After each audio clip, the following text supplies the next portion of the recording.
Добар ден и добродојавте во уште едно издание на Формула на македонски. Овој пат презентација на Alpine A522, новиот болид на тимот од Естон,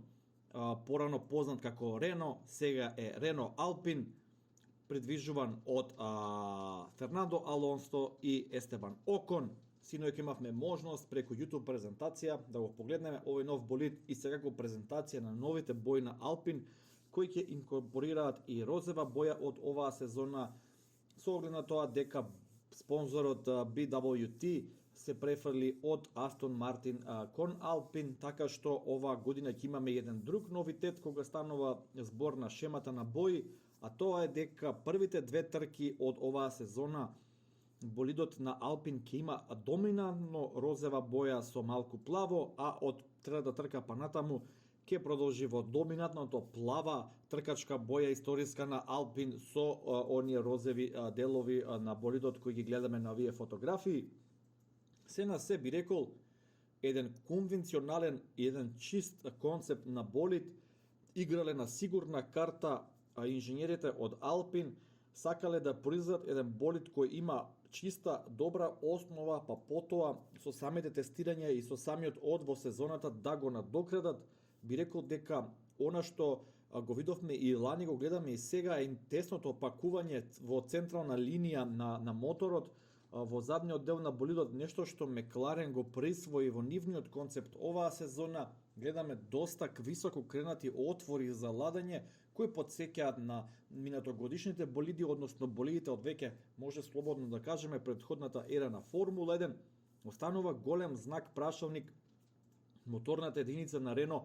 Доста шпекулации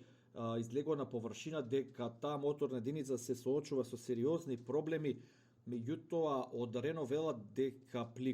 пликото е така наречено отворено, дека инженерите на Рено не треба да се плашат, туку треба максимално да бркаат перформанси, а потоа да се фокусираат на издржливоста на моторот, и со оглед на тоа дека кон средината на сезоната веќе имаме замрзнување на моторните единици, па се до крајот на 2025 година, односно